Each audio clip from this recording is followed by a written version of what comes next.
Repete comigo: Natal, a história do caminho. Tem um caminho narrado para culminar com isso aí. É importante demais que a gente saiba. Pastor Jefferson já leu o texto, eu vou ler rapidamente, novamente. Mateus 2, de 1 a 12, diz assim: Tendo Jesus nascido em Belém da Judéia, em dias do rei Herodes, diga Herodes, eis que vieram os magos do Oriente a Jerusalém, e perguntavam: onde está o recém-nascido rei dos judeus? Porque vimos a sua estrela no Oriente e viemos para adorá-lo. Tendo ouvido isso, alarmou-se o rei Herodes e com ele toda a Jerusalém. Então, convocando todos os principais sacerdotes e escribas do povo, indagava deles onde o Cristo deveria nascer. Em Belém da Judéia, responderam eles, porque assim está escrito por intermédio do profeta: E tu, Belém, terra de Judá, não és de modo algum a menor entre as principais de Judá, porque dali te sairá o guia que há de apacentar o meu povo Israel.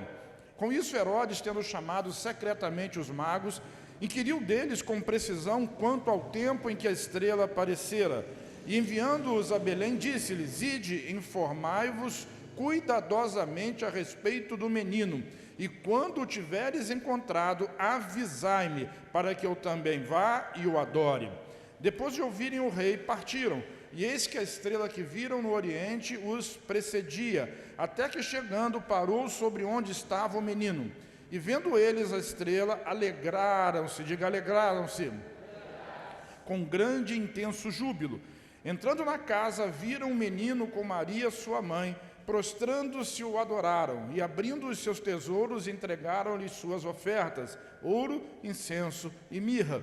Sendo por divina advertência prevenidos em sonho, para não voltarem à presença de Herodes, regressaram por outro caminho. Repete essa frase: regressaram por outro caminho à sua terra. Nós vamos ver aqui 3 etapas da profecia, do nascimento de Jesus. E repete comigo assim: profecia, revelação, mudança. Vamos de novo?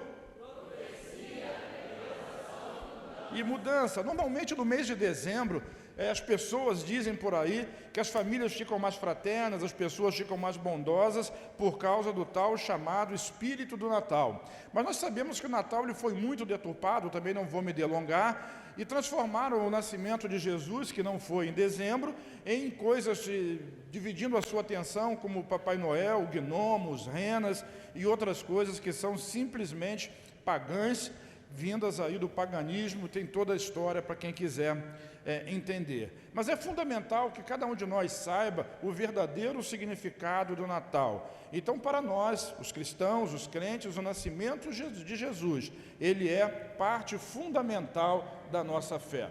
Se Jesus não nasceu, nós estamos aqui à toa. Mas o fato é que ele nasceu. E o Natal nada mais é do que a história de um caminho. Vamos repetir novamente? A história de um caminho. Vamos falar melhor? A história do caminho. Primeiramente, esse caminho foi profetizado. E não foi nenhum homem que profetizou o nascimento de Jesus, mas antes foi o próprio Deus falando lá no Jardim do Éden, no livro de Gênesis, no capítulo 3, no versículo 15, quando o próprio Deus diz: porém, inimizade entre ti e a mulher, entre a tua descendência e o seu descendente. Diga, o seu descendente. Jesus, e esse te ferirá a cabeça. Jesus esmagou a cabeça de Satanás, mas a serpente poderia ferir o calcanhar do Senhor Jesus, e assim foi quando Jesus foi crucificado. Então o próprio Deus, ele profetizou, ele liberou uma profecia de que da semente da mulher, de uma mulher, um filho, um menino, um homem, um ser humano viria e esmagaria a cabeça da serpente. A partir dessa profecia, o diabo ficou maluco. Ficou maluco porque ele começou a procurar na história quem seria o Messias, quem seria o Cristo, quem seria Jesus. E isso se explica porque muitos infanticídios aconteceram, desde lá de Moisés, que era esperado como o Messias, do próprio Cristo, quando Herodes manda matar todos os meninos, e muitas outras ocasiões, quando o próprio Adão teve os seus primeiros filhos, Caim e Abel, o diabo esperava que Abel fosse o Cristo. Por isso ele tramou aquela situação toda para que o Cristo, ou na sua cabeça Abel, fosse morto, e assim a linhagem da semente da mulher não se cumprisse, e a sua cabeça não fosse esmagada. Precisava haver o Salvador precisava nascer, então Jesus precisava vir, essa é a palavra profetizada. Eu acho que isso animou muito Adão, porque Adão pisou na bola, mas isso aborreceu muito o diabo, porque ele seria destruído por essa criança que haveria de nascer. E os anos se passaram, e dentro da palavra de Deus, Deus revela a profecia, Deus mostra a profecia. E no livro de Isaías, no capítulo 9, no versículo 6, diz assim: porque um menino nos nasceu, um filho se nos deu, e o governo está sobre os seus ombros, e o seu nome será, vamos ler?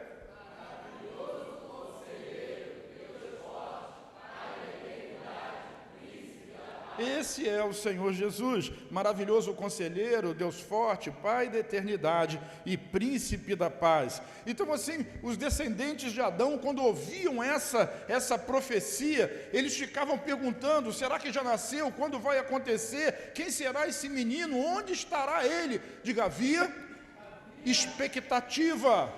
Havia uma grande expectativa do nascimento desse menino, e o tempo vai passando, e agora o mesmo profeta Isaías, no seu livro, no capítulo 53, nos versículos de 1 a 5, ele escreve assim, inspirado pelo Espírito Santo: quem creu na nossa pregação e a quem foi revelado o braço do Senhor. Diga, o braço do Senhor. É Jesus. Já expliquei isso para vocês, porque fui subindo como um renovo perante ele, como uma raiz de uma terra seca, não tinha aparência, não tinha formosura. Olhávamos para ele e nenhuma beleza havia que nos agradasse. Era desprezado e o mais rejeitado entre os homens, homem de dores, o que sabe o que é padecer. E como um homem de quem os homens escondem o rosto, era desprezado e dele não fizemos caso. Certamente ele tomou sobre si as nossas enfermidades e as nossas dores levou sobre si, e nós o reputávamos por aflito, ferido de Deus e oprimido. Mas ele foi transpassado pelas nossas transgressões e moído pelas nossas iniquidades. O castigo, repete, o castigo que nos traz a paz estava sobre ele, e pelas suas pisaduras fomos sarados.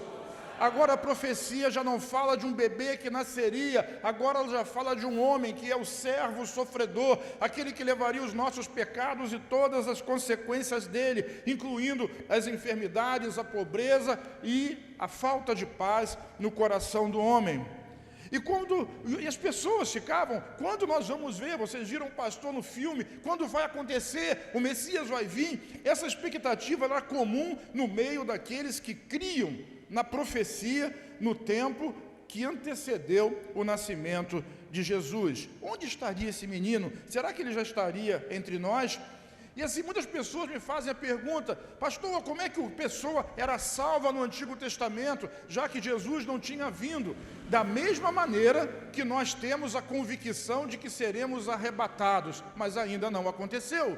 Então nós cantamos aqui, a igreja vibra, quando dizemos: Maranata, ora vem, Senhor Jesus, ou cantamos que o Rei está voltando, mas ele já voltou? Não, mas nós cremos. O que é que nós fazemos? O que é que eles faziam com relação à vinda do Messias? A mesma expectativa que eu tenho de que um dia eu vou ser arrebatado e vou subir nas nuvens, eles tinham de que o menino nasceria e o reino, o governo estava sobre os ombros dele. A profecia era o motivo da fé, era naquela época, como continua sendo hoje. Hollywood acredita mais nisso do que os crentes, quando eles fazem os filmes dizendo que pessoas vão subir, que alienígenas vão sumir com pessoas, tá, tudo isso, mas o que vai acontecer é que Jesus vem buscar a sua igreja. Ele vem buscar a sua igreja, e aqueles que são crentes vão sumir daqui. Graças a Deus, podia ser hoje, mas não é por amor a algumas pessoas, porque é preciso que essa profecia, ela entre também no coração de todos os nossos amigos e de todos os nossos irmãos. Repete comigo: Maranata. O que significa isso? Significa: ora vem, Senhor Jesus. Então, da mesma forma que eles esperavam o nascimento de Jesus, nós esperamos o arrebatamento. Eu penso nisso todo dia. E digo, Senhor, que seja hoje. Mateus capítulo 12, versículo 1 e 12, repetindo, diz assim: tendo Jesus nascido em Belém da Judéia, em dias do rei Herodes. Vamos dizer de novo, Herodes? Herodes é uma figura de Satanás, né? Assim como o faraó também no Antigo Testamento. Eis que vieram os magos do Oriente a Jerusalém e perguntavam: onde está o recém-nascido rei dos judeus? Interessante, né? Quando João fala a respeito disso, veio para o que era seu, mas os seus não o receberam. Os magos do Oriente, da Caldeia, do Oriente Médio, de lugares distantes, da África, da Ásia, eles viram a estrela e seguiram, porque eles creram na profecia. E aqueles que deveriam receber o Senhor, esses não conseguiram crer. Onde está o recém-nascido? Uma coisa que é interessante com relação a Jesus, o seu nascimento e a sua vida, é como as pessoas se comportam. Vamos repetir essa frase? Como as pessoas se comportam. Se comportam perante essa ideia, essa notícia, essa verdade. Naquele tempo também era assim. Herodes, por exemplo, quando ele soube disso, ele ficou apavorado. O que ele ficou? Porque todo mundo sabe que não existe dois reis num lugar. Para um rei subir ao trono, o outro precisa morrer. Porque o rei só perde o trono quando morre. A rainha Elizabeth, aí, bem perto de nós, é um exemplo disso. O seu filho assumiu quando ela morreu. E Herodes ficou apavorado, porque ele era o rei da Judéia. E se nasceu um outro rei, para aquele rei subir, ele tinha que morrer. Então tem gente que fica apavorado com essa história, de que Jesus vai voltar, de que Jesus veio, de que Jesus é o Salvador. Mas o apavoramento das pessoas, o medo das pessoas não anula a verdade. Vamos novamente? O medo não anula a verdade. Do mesmo jeito que ele veio e subiu, ele vai voltar. Essa verdade não pode ser anulada. O povo de Jerusalém, ele ficou atônito. Muitos deles queriam saber, mas a grande maioria não fez caso nenhum a respeito do nascimento de Jesus. E hoje, 2000 e tantos anos depois disso ter acontecido, ainda assim, muito mais se falam em outras coisas do que na verdade ou na verdadeira razão do Natal existir, que é o nascimento de Jesus. Muitas pessoas estão ocupadas com as suas famílias, com as suas festas, com as suas viagens, com o seu trabalho, com as coisas que precisam fazer, e deixam Jesus de lado. Essa é a mesma realidade. E quando Jesus voltar, essa mesma realidade vai ser encontrada. Nós estamos mais preocupados com outras coisas do que com a vida de Jesus. É como nós nos comportamos. Nós já vimos dois tipos de pessoas, né? Primeiro, Herodes, que morria de medo. O segundo grupo é aqueles que são indiferentes. Diga indiferente. Quantos indiferentes você conhece? Estão mais preocupados com o vinho do Natal, com os presentes e com as brigas que acontecem nas famílias, do que necessariamente com aquele que deveria ser o centro dessa ideia. Diga, Jesus nasceu. Existem outros, os pastores, por exemplo. Os pastores, eles ansiavam por aquele momento. E vocês viram aquele manco, pastor manco? Aliás, quando Jesus nasceu, os primeiros a receberem a notícia foram os pastores. E quando Jesus estiver voltando, os primeiros a receber essa notícia também serão os pastores. E não é à toa que se você abrir na televisão, no YouTube, nos blogs, em tudo, você vai ouvir todos os pastores de todo tipo de denominação diferente, desde os mais tradicionais até os mais renovados e pentecostais, dizendo que o tempo está se cumprindo. Por quê? Porque já é vigília da noite, o dia vai clarear e Jesus vai voltar. E o tempo está se cumprindo, nós já estamos na manhã do terceiro dia, é o tempo da ressurreição e o tempo da volta do Senhor. Então isso precisa ser dito, por isso aqueles pastores do filme disseram, eles não queriam ficar ali adorando, sabe, isso mostra que tem muita gente que quer ficar contemplando a glória, adorando Jesus, isso é maravilhoso, mas tu vai ter a eternidade no céu para fazer isso, e a posição tem que ser, nós precisamos contar para todo mundo, nós precisamos dizer para as pessoas, por quê? Porque cada pessoa, diga, cada pessoa precisa tomar posição, isso é individual. Não é familiar, é individual, é uma posição individual. E nós só vamos poder tomar posição à medida que soubermos a verdade daquilo que está acontecendo. Mateus capítulo 2, versículos 7 e 8 diz: com isso Herodes, tendo chamado secretamente os magos, inquiriu deles com precisão quanto ao tempo em que a estrela aparecera, e enviando-os a Belém, disse-lhes: ide, informai-vos cuidadosamente a respeito do menino, e quando tiverdes encontrado, me avisai-me, para que eu também possa ir e adorá-lo. O diabo nunca deixou de ser esperto. E o que ele queria? Ele queria saber onde Jesus estava, não para adorar, mas ele queria matar Jesus. Ainda hoje é assim. Por isso Jesus disse lá em João capítulo 10, ele veio matar, roubar e destruir. Ele quer matar essa ideia da sua cabeça, ele quer roubar essa verdade do seu coração, para que você viva a vida aí da forma natural apenas, e não consiga nunca olhar, verificar, perceber e receber Jesus como seu grande Salvador. Mas os magos localizaram Jesus, acharam Jesus, entregaram os seus presentes. Aquela é uma distância entre Jerusalém e Belém de 7 quilômetros, dá para fazer a pé, 1 hora e pouquinho de caminhada, sabe? E eles foram lá e viram o menino Jesus e o cumprimento da profecia. Mas o povo de Jerusalém, que devia estar lá, esse não estava interessado. Os escribas, que deveriam ser os primeiros a quererem saber por causa das profecias, não se deram ao trabalho. Mas os magos e os pastores, eles viram a estrela e decidiram seguir. Seguir a Jesus, repete. É uma decisão, é uma escolha. Sempre foi assim, há os que querem e há aqueles que não querem. Ou porque são indiferentes, ou porque tem coisas mais importantes para fazer no seu julgamento. Mas hoje, o Senhor Jesus, ele está sendo exposto, porque a profecia está sendo revelada. Então, repete comigo: o caminho revelado. Então, Deus anunciou a própria profecia, mas ele também escondeu a profecia ao longo dos anos, para que a serpente não pudesse matar o menino Jesus, quando ele nascesse. Então existiam muitas profecias. Por exemplo, a profecia de que Jesus nasceria em Belém. Uma outra dizia que Jesus viria do Egito. Uma terceira dizia que Jesus seria chamado Nazareno, porque ele viria de Nazaré. E tudo isso é para confundir o diabo, porque ele não tinha revelação. Diga revelação. E revelação é o que Deus quer dar para você hoje, através do Espírito Santo, para que você possa ver. Não porque eu estou dizendo, mas porque o Espírito vai testificar no seu espírito que você também precisa conhecer Jesus como seu Salvador. Então cada um afirmava a sua ideia, a sua teologia, a sua filosofia de uma forma, mas a verdade é que todas as três estão corretas, mas elas foram se sobrepondo ao tempo. Jesus de fato nasceu em Belém, mas depois os pais deles fugiram para o Egito, porque Herodes queria matá-lo, e quando eles voltam do Egito, para que cidade eles vão? Nazaré. Ele nasceu em Belém, viveu no Egito e cresceu em Nazaré, porque a revelação ela é dada apenas para aqueles que criam.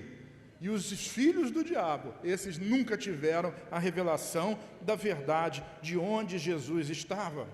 Mateus 2,11, entrando na casa, viram um menino com Maria. Os magos, prostrando-se, o adoraram, e abrindo os seus tesouros, diga seus tesouros, diga de novo, seus tesouros, entregaram-lhe suas ofertas.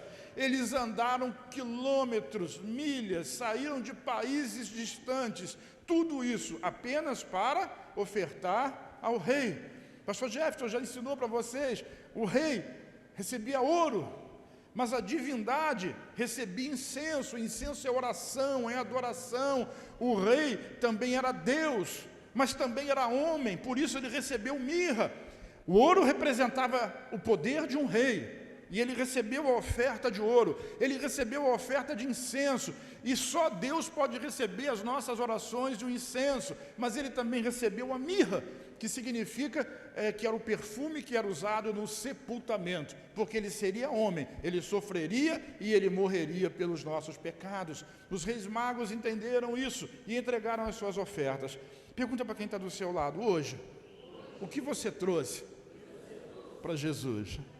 Hoje é 25, o pessoal diz que é o dia do aniversário dele. Vamos assumir que o seja. O que você trouxe? É muito desonroso você ir na festa de aniversário de alguém e não entregar um presente para ele. E o pastor vai fazer oferta. Não vou não. É muito mais, diga muito mais, do que seus R$2. Então os 3 magos deram os presentes a Jesus, porque ali estava o cumprimento de uma profecia, porque um menino nos nasceu, Isaías 9:6, um filho se nos deu. Ou seja, o menino ao nascer era o filho que era dado. O governo está sobre os seus ombros, e o seu nome será Maravilhoso Conselheiro. Quantos conhecem o Maravilhoso Conselheiro? É Jesus, é aquele que te aconselha, o Deus forte, aquele que te sustenta, o Pai da eternidade, aquele que não é Pai só aqui, mas Ele vai ser Pai sempre, sempre, sempre. E também o Príncipe da Paz, porque Ele tem o poder de derramar a paz sobre a sua vida e sobre a sua família. Que cena linda! Quem poderia imaginar? Que oferta poderia ser dada? O que Deus não possui? Pergunta para quem está do seu lado, o que Deus não tem? Pergunta para outra pessoa, o que Deus não tem? Quando a gente vai dar um presente para uma pessoa importante, é muito difícil. Por quê? Porque tem tudo, você quer agradar. E a pessoa tem, você pensa, já tem. E a questão do presente para Deus, da oferta, não é o que Ele tem, é o que Ele quer. Você precisa, diga, eu preciso saber o que Ele quer. Quando é meu aniversário, todo mundo pergunta para a pastora, o que o apóstolo quer? Porque para você agradar, você precisa saber o que Ele quer. O que Jesus quer? Será que Ele quer um quadro, uma pintura cara? Mas quem é que pode querer uma pintura se Ele pintou e pinta o quadro desse universo a cada dia? Será que Ele quer uma música, uma canção que você faça? Mas Ele recebe 24 horas da mais perfeita adoração dos seus anjos, querubins, serafins. Será que Ele quer um metal valioso? Será que Ele quer ouro? Mas a Bíblia diz que Ele é dono do ouro e da prata. O ouro que você luta tanto, no céu vai ser asfalto. Tu vai pisar nele. O que você pode dar para Deus? Eu vou lhe responder. Essa minha mãe me ensinou desde que eu era muito novo. E ela sempre dizia, filho meu, me dá o teu. A única coisa que Deus não tem é o seu coração. Adivinha o que Ele quer? Ele quer o seu? Quantos já deram um coração para Ele? Hoje Ele quer o seu coração. Talvez Ele não queira só metade. Vamos pensar biologicamente, Ele não quer só o átrio esquerdo ou o ventrículo direito. Ele não quer só o movimento de sístole, mas Ele também quer o movimento de diástole. Ele quer o teu coração como todo. Ele quer a sua vida. Por isso, diga, por isso, existe um caminho que foi mudado. Eu não sei se você acompanhou, mas eu falei sobre um caminho profetizado, um caminho revelado, mas existe um caminho que foi mudado. E eu vou mostrar isso para você. O versículo 12 de Mateus 2 diz assim, sendo por divina advertência prevenidos. Quem foi prevenido por Deus? Os magos. Então, sendo por divina advertência prevenidos em sonho, para não voltarem, diga, não voltarem à presença de Herodes. Voltem para casa por outro caminho. Repete comigo, por outro caminho. Vira para quem está ao seu lado e diga assim, por outro caminho. Eu disse que Herodes representa quem? O diabo. Quem conhece Jesus, como conheceram aqueles 3 magos, não pode voltar para casa pelo mesmo caminho, ou seja, voltar para Herodes. Deus tem um caminho novo para você nessa noite.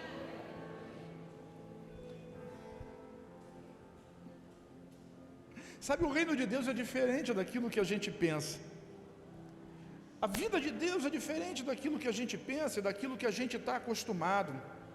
Todo aquele que encontra com Jesus nunca mais vai ser o mesmo, ou seja, não vai voltar pelo mesmo caminho. Não é o caminho da indiferença, o caminho da tristeza, o caminho da rebeldia. O Espírito Santo está mandando dizer uma coisa para vocês aqui. Muita gente no Natal, isso é muito exacerbado pelo espírito de Natal, maligno. De se lembrar. Hoje eu estava pensando numa discípula antiga, que hoje está afastada, e conversei sobre ela, inclusive, com a pastora de manhã. quando nós saímos,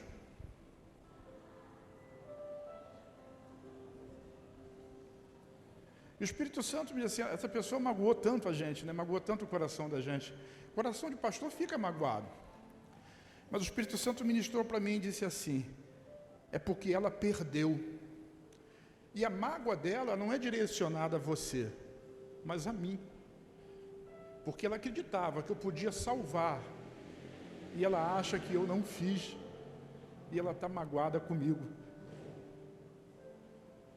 E você está sofrendo as consequências. O Espírito Santo está dizendo, se você perdeu uma pessoa, esse ano, ano passado, talvez da pandemia da Covid, não sei. Não fica zangado com Deus, não. Ele tem propósitos maiores e caminhos maiores. E Ele te ama. Não volte pelo mesmo caminho. Esse caminho que essa pessoa está trilhando é o mesmo caminho. Ela está voltando para Herodes. E o que Deus quer, não volte por esse caminho. Talvez tenha perdido o emprego, a família. Talvez você tenha seguido caminhos da sua própria cabeça, da sua própria ideia. Não volte mais por esse mesmo caminho. Hoje, Deus tem um caminho novo para você. Mas esse caminho representa o perder.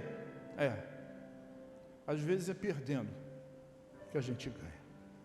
Aquele pastor perdeu a oportunidade de vender a sua ovelha para aquele fariseu. Mas ele ganhou a possibilidade de segurar o menino Jesus no seu colo. Às vezes a gente precisa aprender a perder. Mas não volte, nunca volte pelo mesmo caminho. O que é o Natal? Natal é voltar por outro caminho. Vamos repetir? Natal é voltar por outro caminho. Só nesse ano aqui, quantos voltaram por outro caminho? Uau! Quantos? E nem era Natal. Todo dia é Natal. Todo dia que Jesus nasce num coração é Natal. Quem conhece Jesus, irmão, nunca mais vai voltar pelo mesmo caminho. Nós voltamos para a vida, mas não para a vida velha, nós voltamos para a nova vida. Na verdade, o próprio Jesus disse, eu sou o caminho.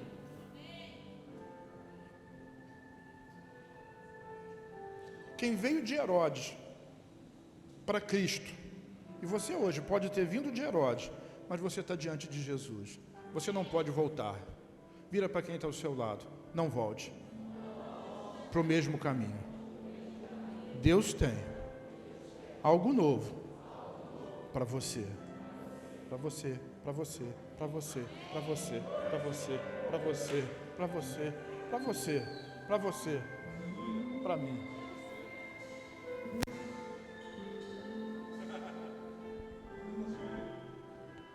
Achou ele? Deus tem algo novo para você. Sabe por que Herodes não pegou os magos? Pelo mesmo motivo que Deus não permite que os espíritos malignos destruam você. Ele ensinou um outro caminho. Divinamente eles foram inspirados, o Espírito falou com eles em sonhos, não volte pelo mesmo caminho. Hoje Deus está sinalizando para você, não volte pelo mesmo caminho. Repete, eu não vou voltar pelo mesmo caminho.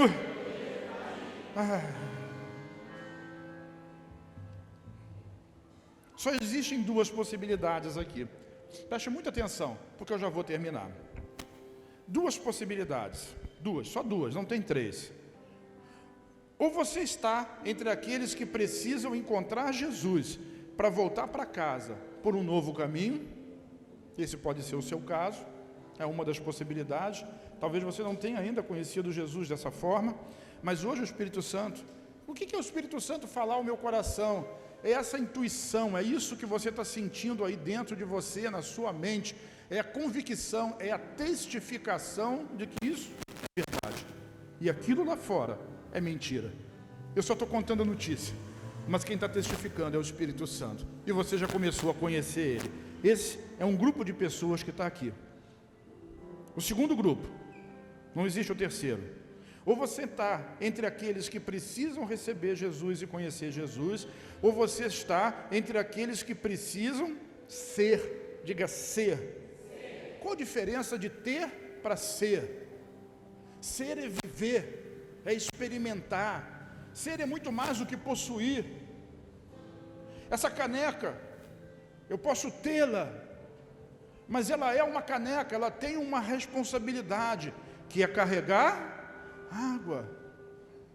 Eu posso ter qualquer coisa, mas eu sou aquele que carrega a mensagem de Jesus. Isso não é medido pela roupa que eu visto, pela casa onde eu moro. Os pastores nem casa tinham, e o coitado daquele manco ainda ficava lá humilhado, jogado lá, manco fedido.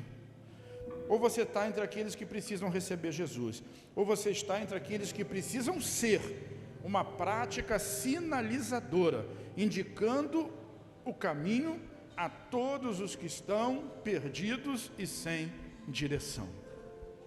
E o Espírito Santo nessa noite de Natal, Ele mesmo está falando no seu coração, e agora, como é para crente, você já sabe o que eu estou dizendo, e Ele está gritando com você: eu tenho muito mais para você. Eu contei essa experiência ontem para o pessoal, lá em casa, na ceia de Natal. Samuel foi lá, a barriga dele como cresceu. Glória a Deus. E eu estava vendo esse filme, preparando, né, para essa ministração, e assim, mentalizando como seria essa noite. Eu preciso ver, para gerar fé no coração, para que as pessoas possam ser resgatadas e transformadas. Aliás, antes de eu continuar essa história, me lembra onde eu parei, tá? Você não lembra mais onde eu parei, né? Tá, lembra aí. O Espírito Santo está me dizendo que tem pessoas que entraram aqui hoje com uma forte dor de cabeça, e a causa é sinusite. Pois eu declaro em nome de Jesus que você está sendo curado agora dessa sinusite. Você vai começar daqui a pouco, quando você esquecer isso, a respirar fundo e perceber que não tem mais infecção, que o seu rosto não dói, que a sua cabeça não dói, porque você foi curado por Ele. Você vai embora sem Ele? Meu Deus do céu. Onde foi que eu parei? Eu estava lá em casa dando comidinha para Samuel, né? Samuel ouviu essa história lá ontem. E quando eu acabei de ver o filme, eu entrei no meu quarto, fui fazer alguma coisa, e o Espírito Santo me pegou assim, e disse para mim assim: sem mim, você não pode nada. Parece que ele é grosseiro, né? Eu caí ali mesmo, porque sem ele, não posso nada, e nada é nada. Eu não poderia estar aqui, não poderia ter uma família, não poderia estar em pé, nem respirando, porque até o fôlego, né? Bondade de Deus tem um pedacinho que fala lá, né? No seu respirar. Então, toda vez que você respirar, você tem que se lembrar da bondade de Deus. E Deus quer que você conte isso, irmão, para todo mundo. Para todo mundo. Você tem um chamado, tem um negócio pulsando no seu coração aí, você sabe disso. Você não pode voltar pelo mesmo caminho. Fabrício, você não pode voltar pelo mesmo caminho. Tu vive se escondendo, né? Mas tu não pode voltar pelo mesmo caminho. Você não pode voltar pelo mesmo caminho. Você é um sinalizador, você é um farol. Parece aquela música, né? Quero ser como um farol, como uma flecha que é lançada. Esses somos nós. Nós não podemos voltar pelo mesmo caminho. Não deixe que o mundo nos engane. Quem está comigo diz amém? Glória a Deus. Fica de pé então em nome de Jesus.